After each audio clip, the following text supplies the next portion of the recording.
यमेव नित्या सरस्वती स्वार्थ समन्विता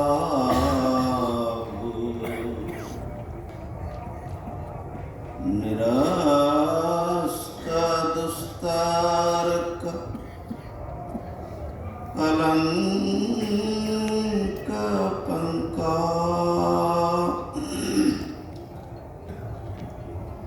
नमामि तं शङ्करमर्चितं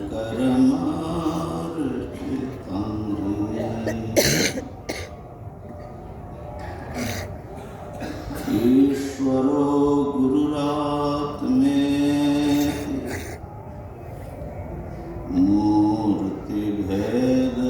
मूर्तिभेदविभागिने व्योमवद्व्याप्तदेहाय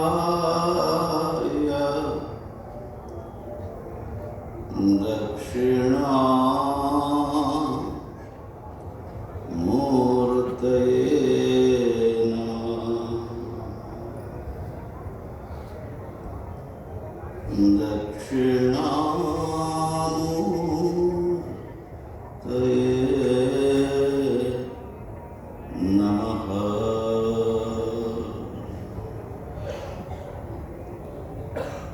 हरि ओम हरि ओम हरि ओम।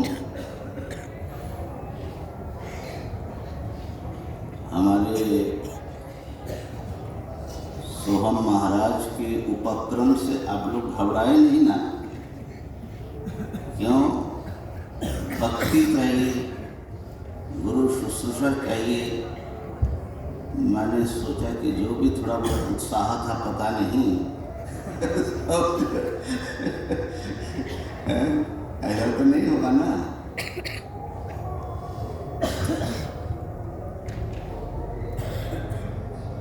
स्वयं से किसी ने पूछा कि ब्रह्मसूत्र पढ़ने में कितने दिन लगेंगे? आपको कितना लगा? 400 कितना लगा? बोले हमको तो 16 साल में गुरुजी ने पढ़ाया। अब बताओ उस बेचारे का क्या हालत हुआ होगा। वो दूसरे दिन आया ही नहीं मेरे पास।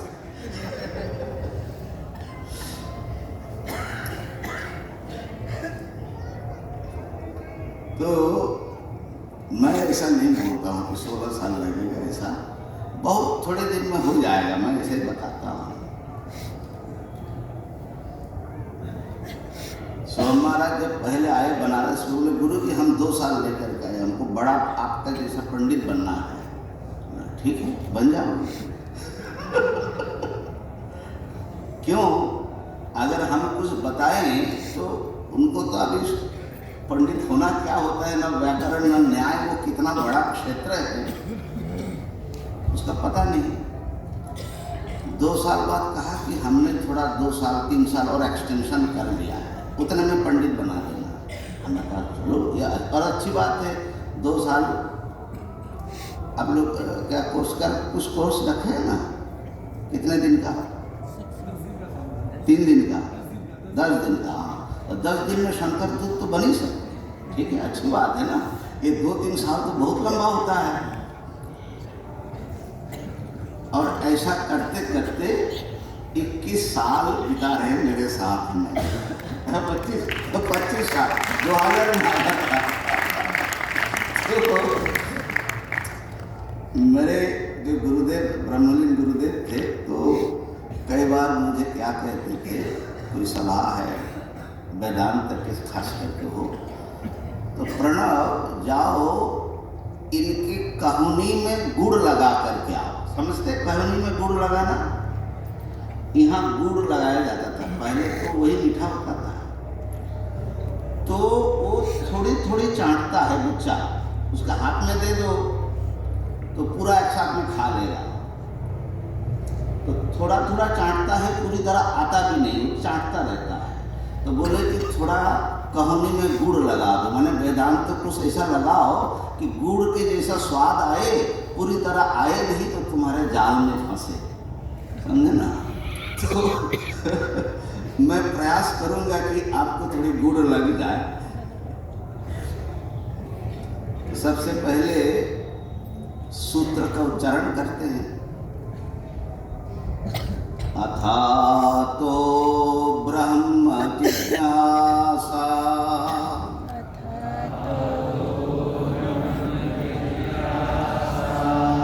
अथातो ब्रह्म जिज्ञासा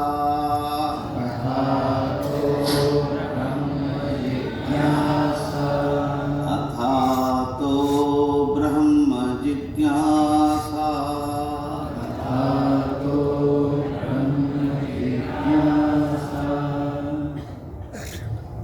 आइए ब्रह्म की जिज्ञासा करें। पूरे सूत्रार्थ तो देखेंगे और मेरे ख्याल से आप लोगों ने शायद सुना भी है सूत्र का जो एक एक पद का अर्थ है, उस पर विचार करेंगे। उससे पहले ब्रह्म जिज्ञासा का थोड़ा महत्व पता लगे और हमारी परंपरा में कैसे इसको देखा गया। 2 साल पहले की बात है, एक बार मैं रायपुर में गया था और एक सिंधी समाज का कोई आयोजन था। तो प्रवचन के बाद प्रश्नोत्तरी भी होता था। तो वहाँ के एक साधक ने प्रश्न किया कि स्वामी जी, सिंध के किनारे किनारे वेद का प्राकट्य हुआ, सप्त सिंधव, और वहाँ से उनको भागना पड़ा, मैंने पाकिस्तान से इधर आना पड़ा।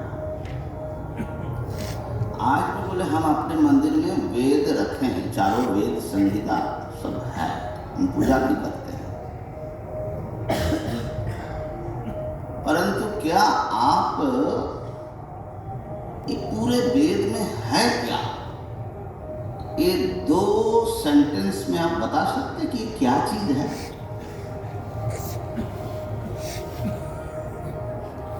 अब मैं भी थोड़ा सा घबराया क्यों? ऐसा प्रश्न मैं पहली बार सामना किया। कोई पूरे वेद का अर्थ हमको 2 सेंटेंस में बताना है, और अगर मैं नहीं बता पाऊंगा तो काशी की बड़ी बेइज्जती होगी, क्योंकि वो बड़े श्रद्धा से हमको बुलाया है। और काशी का इज्जत जो है हमारे हाथ में था, हम क्या करें? तो बाबा विश्वनाथ जी का स्मरण किया तो कुछ सूझा। आपने कभी सोचा कि नहीं पूरे वेद का क्या मतलब, विषय क्या है वेद का, संपूर्ण वेद का, खाली वेदांत का नहीं? बहुत जरूरी है। भगवान भाष्यकार ने बड़ी प्रामाणिकता से रखी है ये बात। जब तक शंकर भाष्य का अनुशीलन नहीं करेंगे तब तक इसका उत्तर ठीक ठीक देना मुश्किल होगा। तो मैंने कहा कि भाई हमको 2 वाक्य की जरूरत नहीं है, दो शब्द में हम पूरे वेदार्थ का वर्णन करेंगे। दो शब्द। एक शब्द इसलिए नहीं होगा कि वेद को दो भाग कर, एक शब्द से समझ में पूरा आएगा नहीं। तो आप लोग जानते ही हैं कि वेद का दो भाग है, कर्मकांड और ज्ञानकांड, माने वेदांत भाग। तो कर्मकांड का प्रतिपाद्य है धर्म, और उसके ऊपर जो दर्शन या मीमांसा शास्त्र बनी है उसका प्रथम सूत्र है अथातो धर्म जिज्ञासा।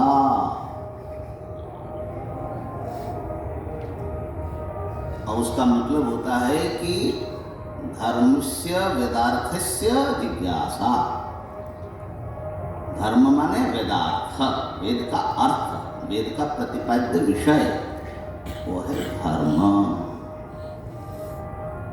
और दूसरा जो भाग है वो है वेदांत, उसका प्रतिपाद्य वस्तु है ब्रह्म।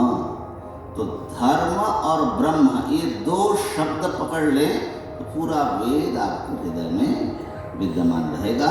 अब खाली आपको इतना करना है कि धर्म क्या है, क्यों उसका अनुशीलन करे, कैसे करे, और इसी प्रकार ब्रह्म के विषय में आपका प्रश्न रहेगा। लेकिन ये दो शब्द पकड़ लो, धर्म और ब्रह्म। उसके बाद मैंने कहा कि अच्छा एक सेंटेंस भी, एक वाक्य अगर बताएं तो इन दोनों में कनेक्शन बढ़िया हो जाएगा। पूरे वेद का तात्पर्य आपके हाथ में आ जाएगा। धर्म है साधन और ब्रह्म है साध्य। धर्म पालन करते हुए ब्रह्म को प्राप्त करना, ये पूरे मानव जीवन का सारभूत उपदेश है, पूरा वेद का उपदेश है। और हमारे सारे शास्त्र इस एक सेंटेंस में समाहित हो जाता है। धर्म की साधना करते हुए ब्रह्मानुभूति प्राप्त कर लो। अब आपको शायद समझ में आ रहा होगा कि ब्रह्म जिज्ञासा कितना महत्वपूर्ण है, थोड़ा उसका आभास हो रहा होगा। भगवान भाष्यकार ने गीता भाष्य के प्रारंभ में ये बात लिखी, भूमिका के रूप में ये बात आई। अब ये जो ब्रह्म जिज्ञासा है, ब्रह्म की जिज्ञासा, सोम महाराज ने प्रश्न उठाया कि ब्रह्म जो मन वाणी से पड़े हैं उसकी जिज्ञासा ही कैसे होगी। प्रश्न तो बड़ा वैलिड है ना। जिसको देखा नहीं, सुना नहीं, जाना नहीं जा सकता, सोचा नहीं जा सकता, उसकी जिज्ञासा कैसे होगी भैया? प्रश्न सही है।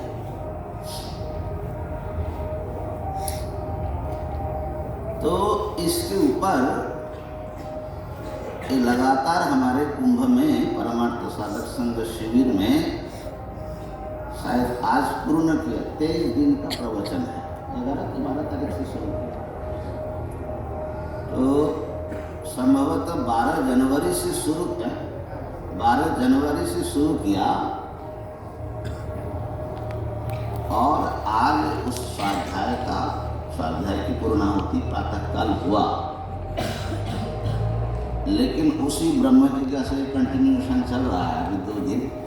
तो इस बार जो है भगवत पाद का और प्रयागराज की क्या इच्छा है, जो भी हो, तो ब्रह्म जिज्ञासा कैसे होती है, खाली उस पर विचार था ये 23 दिन का। और उस विचार का आधार था, इसका सरल उत्तर है, उपनिषदों में देख लो लोग ब्रह्म के बारे में क्यों जानना चाहते हैं।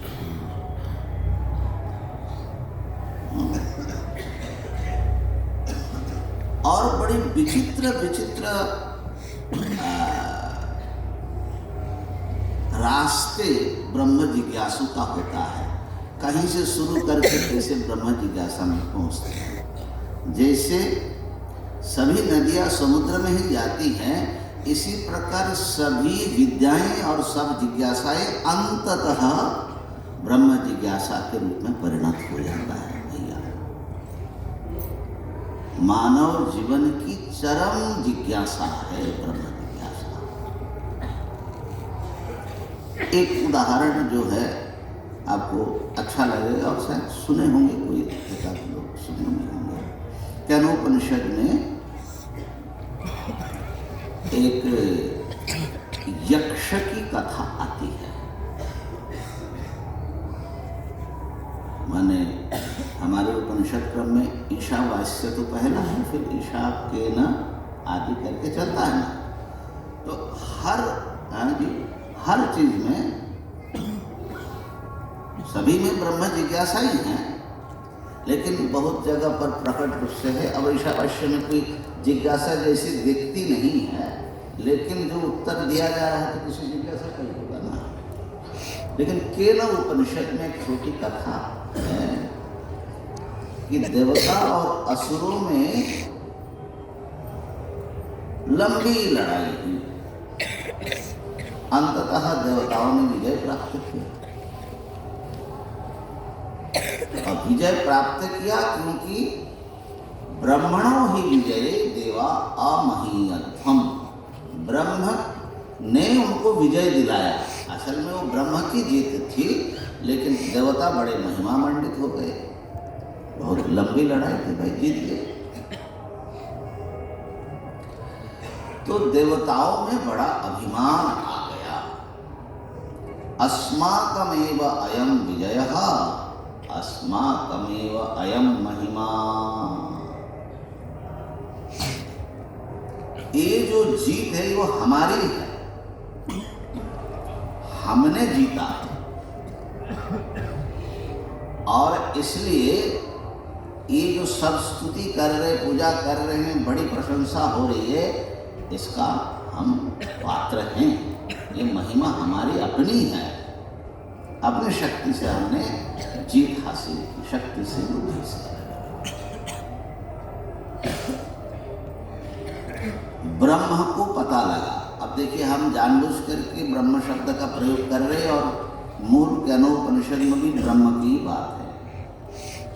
अगर आपके दिमाग में ब्रह्म से मतलब निर्गुण ब्रह्म है, ब्रह्म लड़ाई नहीं कर सकता, ब्रह्म आपको जीत नहीं दिला सकता, ब्रह्म आपसे बात नहीं कर सकता, ऐसी बातें अगर भर गई हैं तो थोड़ा उसको रेक्टिफाई कर लो। इसीलिए मैं ब्रह्म शब्द का प्रयोग कर रहा हूँ जानबूझ करके। सोहम महाराज के मन वाणी से परे का जो ब्रह्म है ना, उसमें जाने से पहले इस ब्रह्म से एनकाउंटर होना बड़ा ज़रूरी है, जो हमसे बात करते और हमारा कल्याण चाहते हैं। तो उनको पता लग गया और देवताओं के प्रति उनका एक स्नेह था, उनकी कृपा थी। यद्यपि देवता और असुर दोनों उन्हीं के हैं, लेकिन फिर भी क्यों देव पक्षपाती हैं। पुराणों में इसे बहुत कथा आती है। भगवान ऐसा ट्रिक करके यहीं पर समुद्र मंथन में पहले तो पैक्ट हुआ कि दोनों बराबर सब बांटेंगे, फिर बाद में अमृत देने में चालाकी कर दिया, और फिर यहाँ तक कि मैंने मोहिनी बन करके खुद ही आ गए धोखा देने के लिए। ऐसा क्यों करते हैं भाई आपके भगवान? तो भाई ये जो देव शक्तियाँ हैं ना, ये पूरे विश्व जीवन के लिए उनका बड़ा भारी रोल है। जैसे मान लीजिए वर्षा है, इंद्र देवता, अगर समय पर वर्षा न हो ये संभव नहीं है। और इसके विपरीत माने नेचर के जो एक स्वाभाविक नियम है, उसके विपरीत कुछ फोर्सेस काम करती हैं। जैसे वर्षा को रोकने वाली जो शक्ति है उसको वृत्र कहा। अनावृष्टि, अनावृष्टि होगी तो अनावृष्टि को मारे बिना हम लोगों का जीवन संभव होगा? इसलिए वृत्र के वध के लिए भी भगवान स्वयं आए थे, ठीक है ना। तो इसलिए देवता अमर बने ये तो अच्छा है, लेकिन असुर अमर बन जाए तो फिर तो खत्म ही है सारा। तो इसलिए भगवान जानबूझ करके पक्षपात करके सबके हित के लिए, सबकी भलाई के लिए कभी कभी पक्षपाती होना बड़ा अच्छा होता है। साधु का पक्षपाती होना, साधु के परित्राणाय साधूनां अविनाशाय च दुष्कृताम्। देखो भाई, हम तो कहते हैं कि सब मानव एक ही ब्रह्म का ही प्रकाश है, सब समान है, लेकिन साथ ही साथ में हम ये भी कहते हैं कि सर्वधर्म समान नहीं है। क्यों? धर्म माने रिलीजन अर्थ में। जो ये मानता है कि हमारे ग्रंथ की, पंथ की, पैगंबर की जो नहीं मानेगा वो काफिर है, उसका गला काटना हमारा धर्म है, ये एक धर्म है। और जो ये मानता है कि सबको स्वतंत्रता है अपने उपास्य को चुनने की, अपने पथ चुनने की, और सबका भला हो, सबका रक्षा हो, ये दोनों बराबर हो गए। अद्भुत बात है भाई, क्या चल रहा है भाई भारत में और दुनिया में? धर्म के नाम पर अधर्म भी चलेगा क्या? तो इसलिए भगवान पक्षपाती हैं धर्म की। तो उन्होंने सोचा कि देवता अगर अभिमानी हो गए तो इनका विनाश हो जाएगा। अभिमानी व्यक्ति ज्यादा दिन रह नहीं सकते, उनका पतन हो जाता है। तो इनके अभिमान को तोड़ने के लिए, उनके जो कल्याणकारी पथ है उसमें लगाने के लिए, बल्कि ब्रह्म जिज्ञासा में लगाने के लिए ब्रह्म एक विराट रूप में प्रकट हुए। उस अद्भुत रूप रहा, उसके लिए शब्द आया यक्ष। यक्ष रूप में प्रकट हुए। अब ऐसा यक्ष रूप देख करके देवताओं की पार्टी चल रही थी, बड़ा हल्ला गुल्ला, सब आनंद कर रहे थे और सब अपना अपना डिंग हाँक रहे थे। अग्नि कह रहे थे कि मैंने ऐसा कर दिया, वायु कह रहे थे कि मैंने ये कर दिया, वरुण कह रहे थे, इंद्र तो फिर देवराज ही हैं। तो उसमें सामने ही आ गए महाराज अचानक। अब देख करके थोड़ा डर लग गया। ये देखने से थोड़ा, इतना बड़ा मूर्ति, विशाल, कोई विशाल चीज देखने से डर लगता है ना। विशाल की क्या जरूरत है? बंदर आ जाए तो यहाँ पता लग जाएगा। हमारे काशी में हम छत पर पढ़ाते रहते हैं और बंदर उछल कूद करता है, तो बहुतों का मन घबराता है, शायद गुरु का भी मन घबराता है, क्या पता। ऐसे दौड़ते हैं। तो ये कोई अननोन चीज आ रही है। सबसे बड़ी चीज है अज्ञात से हम डरते हैं। तो ये लोग थोड़े सोचने लगे क्या किया जाए। बोले कि कौन आया है, अभी बड़े मुश्किल से जीत हासिल किया, इनसे भी लड़ना पड़ेगा क्या? ये किस मकसद से आए हैं? तो अग्नि को उन्होंने भेजा, क्योंकि अग्नि जो है ना पुरोहित, पुरोहित माने आगे आगे चलने वाले है ना। अग्नि नीले पुरोहितम, देवताओं के आगे आगे जाते हैं, लीडर है। कहा कि अग्नि देवता आप पता लगाइए किमे तद यक्षमिति, यक्ष क्या है? हाँ तो ठीक है, मैं पता लगाता हूँ। अभी तक अभी अपनी प्रस्तुति स्वयं ही कर रहे थे ना, तो अब सीना तान करके चल दिए। अभी 2 मिनट में पता लगा करके जैसे जैसे उनके पास जा रहे हैं, निकट पहुंच रहे हैं, उनकी जो महिमा है, गरिमा है, गंभीरता है, अज्ञातता है, कुछ समझ में नहीं आ रहा है। आदमी घबरा गए भीतर से। और जब तक उनके पास पहुंचे तो उनके मुंह से कुछ शब्द भी नहीं निकला, चुप खड़े रह गए। यक्ष ने खुद पूछा और ब्रह्म यक्ष रूप में आए, याद रखना। इसी के लिए ब्रह्म बोलते हैं, बोलने वाला ब्रह्म है, समझ रहे? ओ कौशी, तुम कौन हो? अब उनको थोड़ी ताकत मिली। असल में यक्ष ने थोड़ी हिम्मत दी, कहा कि मैं तो अग्नि हूं और मेरा दूसरा नाम है जातवेदा।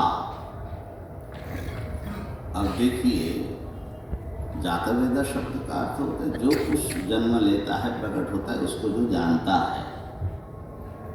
अब ये प्रकट हुआ, उसको जान नहीं रहा है, अज्ञानी है और कह रहा है कि मैं जातवेदा हूँ।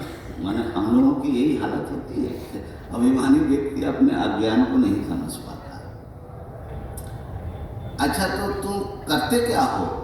तस्मिन् सति किम वीर्यम, कर क्या सकते हो? किसी काम के हो? आज्ञा अपि सर्वं दहेयम्, मैं सब कुछ जला देख सकता हूं। तस्मै तृणं निरधौ एतद्दहति, एक घास का टुकड़ा तिनका उसके सामने रखा। अच्छा भाई, सब मत जलाओ, कम से कम इसको तो जला करके दिखाओ। तद उपप्रेयाय सर्वजवेन, पूरी ताकत से उस घास के टुकड़े को, तिनके को अग्नि देवता चारों ओर से घेर लिया। जलाने की बात तो दूर, उस तृण का जो हरित वर्ण है, माने हरा जो उसका ग्रीननेस है, उसमें भी कुछ फर्क नहीं आया। अग्नि बड़े पराभूत हो गए और सर नीचा करके वापस आया। देवताओं ने पूछा क्या हुआ, अब क्या हुआ, क्या बताए? कहा कि हम जान नहीं पाए। वायु को भेजा, यही बात हुई। उन्होंने भी बड़ी डील हाकी, हम सब उड़ा सकते हैं। कहा कि इस घास के टुकड़े को उड़ाओ, हिला भी नहीं पाई, उड़ाने की बात। तो जब सारे देवता फेल हो गए, अब देवताओं ने कहा कि महाराज आप ही जाइए इंद्र को, क्योंकि क्या है जानना बहुत जरूरी है। तो सब पराजित होकर के लौट कर के आ रहे हैं। अब इंद्र सोचते सोचते जाने लगे और जब पास में पहुंचे तो यक्ष अंतर्हित हो गए, अंतर्धान हो गए, उनसे बात तक नहीं की, क्योंकि इंद्र को सबसे ज्यादा अभिमान था, राजपने था। उनसे बात करने की भी जरूरत नहीं समझी, उपेक्षा की दृष्टि से देखा और गायब हो गए। ये तो कथा भाग है। अब इंद्र लौटा नहीं वापस, दूसरे देवता जैसे लौट आए थे, इंद्र लौटा नहीं। वहीं पर यक्ष का ध्यान करते हुए कि कौन है, क्या है, समाहित हुए। आगे कथा है कि वहीं पर भगवती उमा हैमवती प्रकट होती है और इंद्र को ज्ञान देते हैं, उस पर आ रहे हैं। लेकिन ये जो इंद्र लौटा नहीं और क्या समाहित हुआ, क्या विचार में मग्न थे, इस पर ध्यान देना चाहिए। ब्रह्म जिज्ञासा कैसे होती है?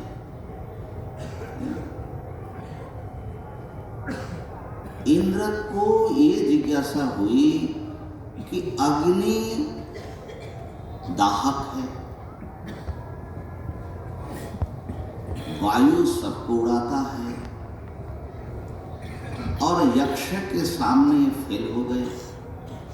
तो अग्नि में जो दाहिका शक्ति है, ये क्या अग्नि की अपनी है? वायु में जो उड़ाने का सामर्थ्य है, ये क्या वायु की अपनी है? अपनी है तो दाह क्यों नहीं कर पाए? अब इसको जो है इंद्र ने जैसे सोचा होगा, आप भी सोचिए। हमारे में जो बोलने की शक्ति है, ये बोलने की शक्ति हमारी अपनी शक्ति है। हम अपने ताकत से बोलते हैं। अभी अगर ताकत चली जाए तो क्या करेंगे? हमारे में जो देखने की शक्ति आंखों में कहां से आई? ये हमारी अपनी है। केनेषितं पतति प्रेषितं मनः केन प्राणः प्रथमः चलति युक्तः। ये जो प्राण चल रहा है भैया, ये तुम्हारी अपनी ताकत से चल रही है। आंखों में अपनी दृष्टि है, कान में अपनी श्रवण शक्ति है, मस्तिष्क में सोचने की क्षमता इसने तुमने डिजाइन किया क्या?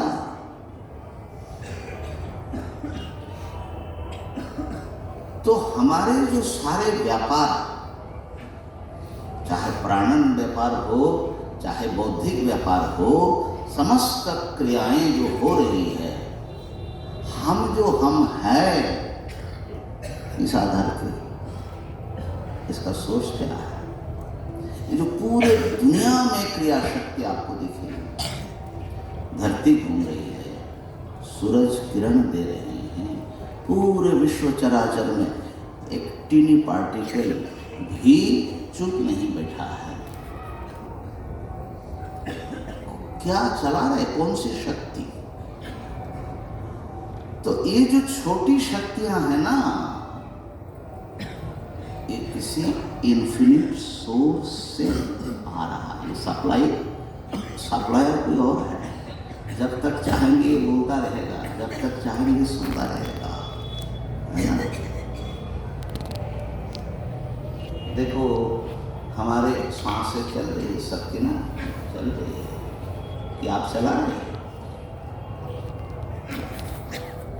कोई अपनी सांसें चला रहे हो तो हाथ उठाना कृपया, देख ले कौन अपनी सांस चला रहे। अगर आपको कह दिया जाए भाई आज से तुम्हें अपनी सांस खुद ही चलाना पड़ेगा, चला पाएंगे कि नहीं पाएंगे? कब तक चलाएंगे? तो फुलाना और सिकुड़ना कब तक करोगे? Is it possible? सांस कौन चला रहा है? दिन रात चला रहा है, नॉन स्टॉप चला रहा है। इस शरीर का 61 साल हो रहा है, अभी तक ब्रेक नहीं दिया, चला ही रहे। कभी थैंक्स देते कि नहीं सांस चलाने वाले को? नहीं देते। ये हार्ट जो है धकपक धुकपुक धुकपुक करना शुरू किया कब? शायद माँ के पेट में। आज तक नॉन स्टॉप चल रहा है, बेचारा चलते ही रहते। कभी विश्राम लिया? आपसे मांगा तो नहीं, मेरे ख्याल से सब लोग है इसलिए मांगा नहीं होगा, किसी का मांग लिया होगा तो लिया। लेकिन ये कौन चला रहा है? हमारा जो जन्म है, क्या ये मेरे एफर्ट से हुआ है? हमारा जो जीवन है ये मेरे हस्ती से हो रही है। हमारा जो मृत्यु है हमसे पूछकर होगा। हम जो छोटे बच्चे से जवान बन कर के बूढ़े की ओर जा रहे हैं, किसी ने पूछा कि तुमको बूढ़ा होना है कि नहीं? नहीं पूछा। वो अपना काम कर रहा है, हमारे हाथ में नहीं है। अरे भाई, हम जो जागे हुए हैं, क्या आप सोचते हो कि अपनी ताकत से जगे हो? और जो नींद आती है, जिसको नहीं आती है उसको पता है कि नींद भी हमारे हाथ में, और सो जाते हैं तो पुनः जगाते कौन है आपको? देखो, ब्रह्मा बहुत दूर की चीज नहीं है, वो आपके साथ में है, आपके जीवन के हर क्रियाकलाप में है। वो कौन है, यही जिज्ञासा, इसी का नाम ब्रह्म जिज्ञासा होती है। तो ये कौन है जो सबके समस्त क्रियाओं का ज्ञान का आधार है। इंद्र को समझ में आया कि हम खाली अभिमान करते हैं, असल में असली कर्ता कोई और है। वही हमें ज्ञान, जितना देखो एक कीड़े मकोड़े को भी अपना अनुभव शक्ति है, वो भी कुछ एक्सपीरियंस करता है। मनुष्यों के पास दिमाग ज़्यादा डेवलप्ड है, लेकिन इसमें हम लोगों की कोई भूमिका नहीं है। तो नेचर कहो, गॉड कहो, हम लोग उपनिषद में ब्रह्म कहते हैं, उन्हीं की भूमिका है। ठीक है ना। जब इंद्र को ये समझ में आया कि हमारे तो नहीं, ये कौन है, तो इस प्रश्न माने इस यक्ष के सामने, अब यक्ष तो सामने प्रकट रूप से नहीं है, लेकिन उनके अंतर्दृष्टि के सामने यक्ष है कौन है, और अपने सारे अभिमान निकल गए, मैं करता हूँ। देखिए बड़ी दुर्लभ अनुभूति होगी उस दिन, जिस दिन आप अपने अहंकार के हाथ से छुटकारा मिलेगा। एक प्रकार से मुक्ति है वो, कि मैं कुछ नहीं हूँ। ये रियल जो फीलिंग आती है ना, बड़ी पवित्र, उसके बिना ब्रह्म प्रकट भी नहीं होते। तो इंद्र जब समर्पित हो गए और लौटा नहीं,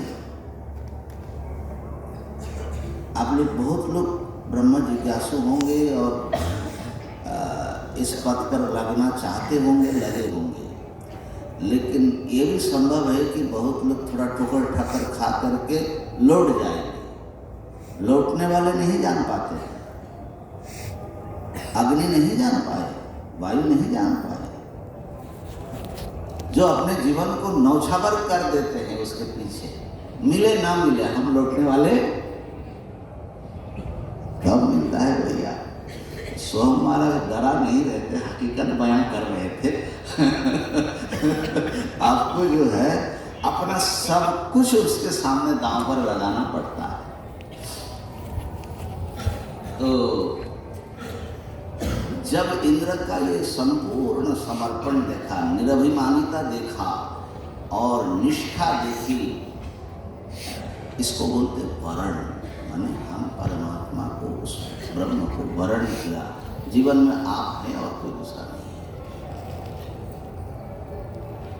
तब ब्रह्म पिघलते हैं और देवी उमा के रूप में वो प्रकट हुई, उनकी करुणा की मूर्ति है। माने ब्रह्म ही दूसरे रूप में आए, मातृ रूप में, और इंद्र को ज्ञान दिया। इस कथा में और भी बहुत सारी चीज़ें हैं। अगर कोई सुनना चाहे तो हमारे YouTube चैनल में परमार्थ साधक संघ काशी, इस चैनल में मेरे ख्याल से 5 दिन इस कथा के जो अंतर रहस्य उस पर बोला, अभी ही कुंभ में ही। तो मैं खाली आपको बताना चाह रहा था कि ब्रह्म जिज्ञासा कैसे होती है। सो महाराज ने पूछा कि उसकी जिज्ञासा कैसे होगी। ब्रह्म जिज्ञासा जीवन की जिज्ञासा है, स्वयं की जिज्ञासा है। हम कहाँ से आए, कैसे जी रहे हैं, किसके लिए जी रहे हैं, कैसे प्राप्त होगा, यही तो सब है ब्रह्म जिज्ञासा के रूप। जैसे नचिकेता को हुआ, ये यम प्रेते विचिकित्सा मनुष्य, मरने के बाद जो ये संदेह रहता है, कुछ लोग कहते कि वो जीव रह जाता है, कुछ कहते कि कुछ नहीं रहते हैं। आप हमको ठीक से समझाइए कि वो क्या चीज है, रहता नहीं रहता, अगर रहता भी है तो संदेह क्यों बना रहता है। लाइफ आफ्टर डेथ, जिंदगी क्या है, उसकी जिज्ञासा।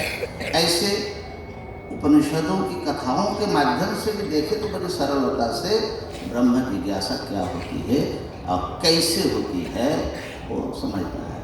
आज ही मुंडक के जो विचार चल रहा था उसको पूरा किया। प्रश्न है कि कस्मिन्नो भगवो विज्ञाते सर्वमिदं विज्ञातम भवति। इस प्रश्न पर आए कि क्या ऐसा सुनते हैं सत्संग में। और देखो, ब्रह्म जिज्ञासा तभी होगी जब उस सत्संग का संस्कार, उस वैदिक परंपरा का संस्कार होगा कि कम से कम ब्रह्म का नाम सुना होगा। अरे बहुत बड़ी चीज़ है, इसको प्राप्त जान लेने से सब कुछ मिल जाता है। ऐसे कुछ बातें सुनी होंगी तब ना इस पर आएंगे। तो सत्संग का संस्कार जरूरी है। तो उसमें ये प्रश्न आया, अद्भुत प्रश्न है। मैं नहीं सोचता हूँ कि आपने किसी ने कभी इस ढंग से सोचा होगा कि वो कौन सा वस्तु है जिसको जानने से सब कुछ जाना हो जाता है, सबका विज्ञान हो जाता है।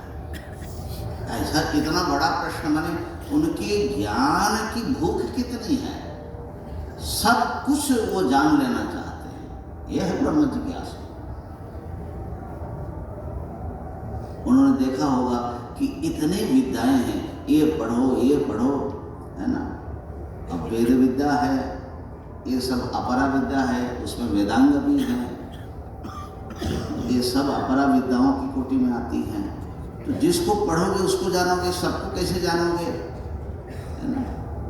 ये फिजिक्स पढ़ा होगा तो फिजिक्स का ज्ञान होगा, उसको हिस्ट्री या जियोग्राफी का तो ज्ञान नहीं हो सकता। लेकिन एक ट्रिक है, और वो ट्रिक मैं बताने वाला हूँ, लेकिन चेला बनना पड़ेगा। तो वो ट्रिक है कि एक वस्तु है, ब्रह्म वस्तु, जो सबका कारण है, सबका आधार है, उसको जान लो तो सबका ज्ञान हो जाता है। क्यों? क्योंकि आप सब रूप में स्वयं को महसूस करते, तो आपके अज्ञात कुछ नहीं रह सकता है। ये ऐसी बड़ी चीज़ है महाराज। तो ये है अथातो ब्रह्म जिज्ञासा। एक बार उच्चारण करते हैं, अथातो ब्रह्म जिज्ञासा।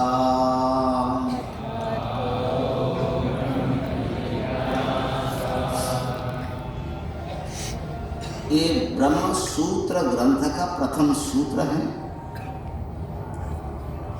ब्रह्म सूत्र से थोड़ा परिचय हुआ है कि क्या चीज है। तो ब्रह्म सूत्र का एक बहिरंग परिचय मैं आपको देता हूं। पहले इसमें इस प्रकार के 555 सूत्र हैं पूरे ब्रह्म सूत्र में। उसका प्रथम सूत्र है अथातो ब्रह्म जिज्ञासा, और अंतिम सूत्र है अनावृत्ति ही शब्दात्। दोनों जोड़ दो तो ब्रह्म की जिज्ञासा करके ब्रह्म ज्ञान प्राप्त कर लो तो क्या होगा, अनावृत्ति ही, फिर जन्म मृत्यु के संसार चक्र में आना नहीं पड़ेगा, माने मुक्ति मिल जाएगी। तो 555 सूत्र है। 191 अधिकरण है। अधिकरण माना टॉपिक्स। एक अधिकरण में कहीं एक सूत्र में पूरा होता है, कहीं 4, 5, 11 सूत्र भी है। तो 191 उसके विचार्य विषय है, उस पर अभी आएंगे, इसको अधिकरण बोलते हैं। और 4 अध्याय में इसको डिवाइड किया गया, इस ग्रंथ को। प्रत्येक अध्याय के 4 पाद है, एक अध्याय के 4 चैप्टर्स। कुल कितने हो गए? 16। तो 16 पाद, 4 अध्याय, 191 विषय और 555 सूत्र। ये ब्रह्म सूत्र के शरीर का परिचय दिया। इसके जो रचयिता हैं वो है आचार्य बादरायण, भगवान बादरायण हम लोग कहते हैं। इसलिए हम लोग जब भी स्वाध्याय करते हैं, शंकरम शंकराचार्यम केशवम बादरायणम सूत्र भाष्यकृतो वंदे भगवंतो पुनः पुनः। क्या अर्थ हुआ? शंकरम शंकराचार्य, शंकराचार्य साक्षात शंकर भगवान है, अवतार लिए। केशवम बादरायणम, साक्षात भगवान विष्णु बादरायण के रूप में आए। दोनों को क्यों याद कर रहे हैं? क्योंकि सूत्रकार और भाष्यकार, सूत्र भाष्य कृतो वंदे, सूत्रकार भगवान बादरायण को और भाष्यकार भगवान शंकराचार्य को, माने शंकर और विष्णु, इन दोनों की हम वंदना करते हैं जो अवतार रूप में आए हुए हैं। दोनों भगवंतों माने पूजो, पुनः पुनः बार बार वंदना करते हैं। तो भगवान बादरायण उसके रचयिता है। और बहुत लोग हमारे संप्रदाय में भी ज़्यादातर लोग मानते हैं कि भगवान बादरायण ही व्यास भगवान है, कृष्ण द्वैपायन व्यास, जिन्होंने महाभारत लिखा। इसमें थोड़ा सा मतभेद है।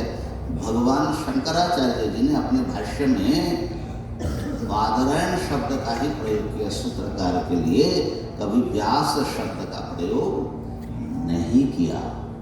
और महाभारत से जब कोट करना होता है तो अत्र आह व्यासः, महाभारतकार को उन्होंने व्यास शब्द से कहा। तो इसके लिए ऐसा लगता है कि भगवान शंकराचार्य जी बड़े सजग हैं और बिल्कुल अलगाव को मानते होंगे। इस पर बहुत सारी बातें हो सकती थे, वो पंडितों के डिबेट का विषय है। तो हम भगवान बादरायण को सूत्रकार मानते हैं। बादरायण और व्यास एक भी हो सकता है, क्योंकि बद्रिका वन में व्यास रहते थे। भगवान शंकराचार्य जब व्यास गुफा में गए अपने भाष्य को पूरा करने के लिए, एक कथा दिग्विजय आदि में आता है। और वो बद्रिका, बद्री वृक्ष, बद्री माने बेर, उसका वन है। छोटे छोटे बेर को तो जानते ही होंगे, है ना, बहुत लोग खाए होंगे ना। हाँ, तो बद्री वन है। बद्री वन में रहने वाले व्यक्ति का नाम है बादरायणम, बादरायण। हाँ, तो ऐसा हो सकता है कि एक हो। खैर इस विवाद में हमारा कुछ रखा नहीं है, ये तो इतिहासकारों का विषय है। लेकिन ब्रह्म सूत्र इस ग्रंथ का महत्व क्या है और क्यों इसके विषय में जानना?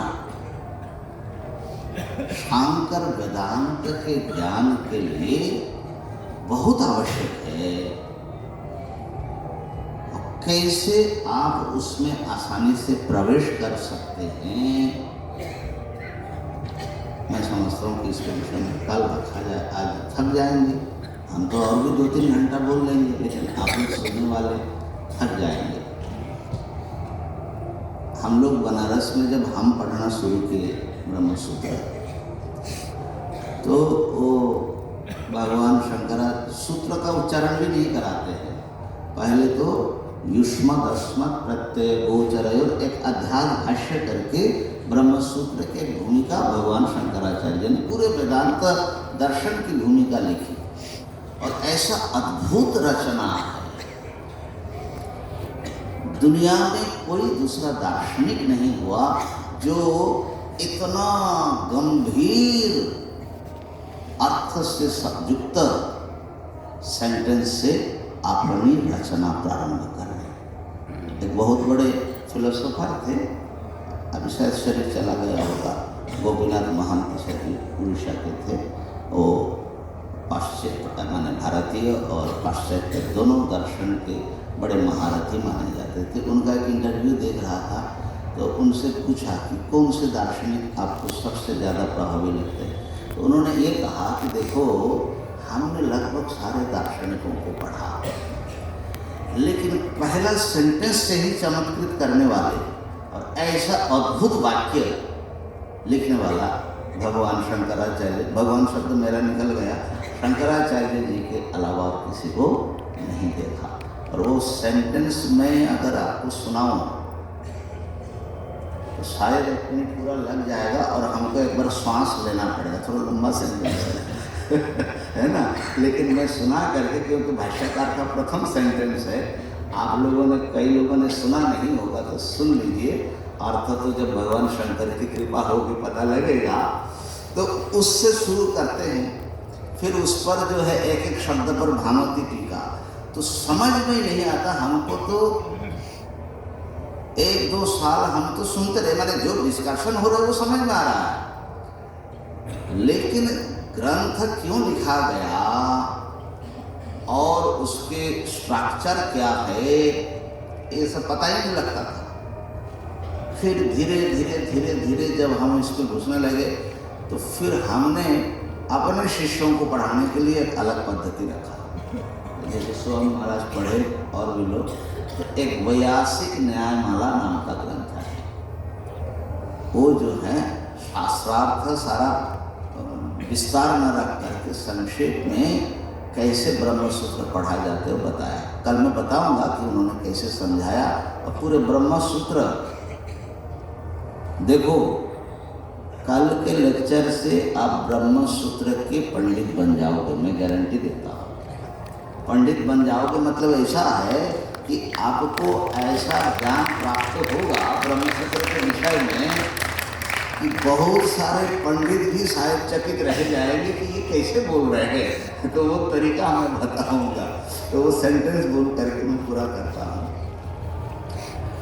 युष्मदस्मत् प्रत्यय गोचरयोर्विषय विषयिणो स्तम प्रकाशवद् विरुद्ध स्वभावयोर इतरेतर भावानुपपत्तो सिद्धायं तद्धर्मणामपि सुतराम इतरेतर भावानुपपत्तिः।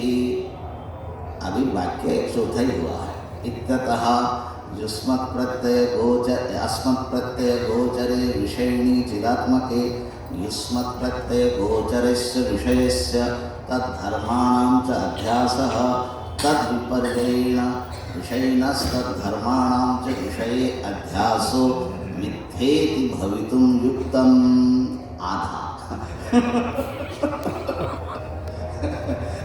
तथापि अन्योन्यस्मिन् अन्योन्यात्मकताम् अन्योन्यधर्मांश्च अध्यस्य इतरेतरा विवेकेन अत्यंत विविक्तयोर्धर्मधर्मिणोर् मिथ्याज्ञाननिमित्तः सत्यामृते मिथुनीकृत्य अहमिदं मम इदमिति नैसर्गिकोऽयं लोकव्यवहारः।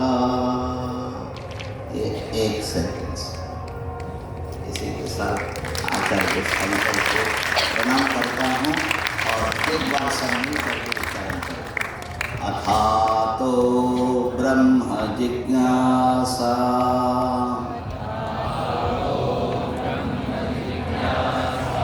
अथातो ब्रह्म जिज्ञासा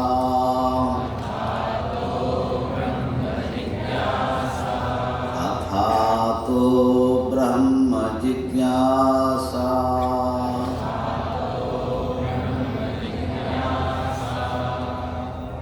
ओम ब्रह्मार्पणमस्तु।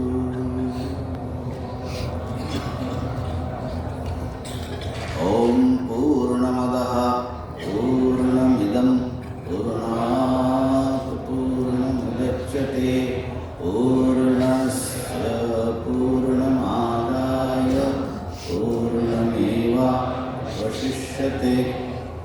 ओम शांति शांति शांतिः। शंकरं शंकराचार्यं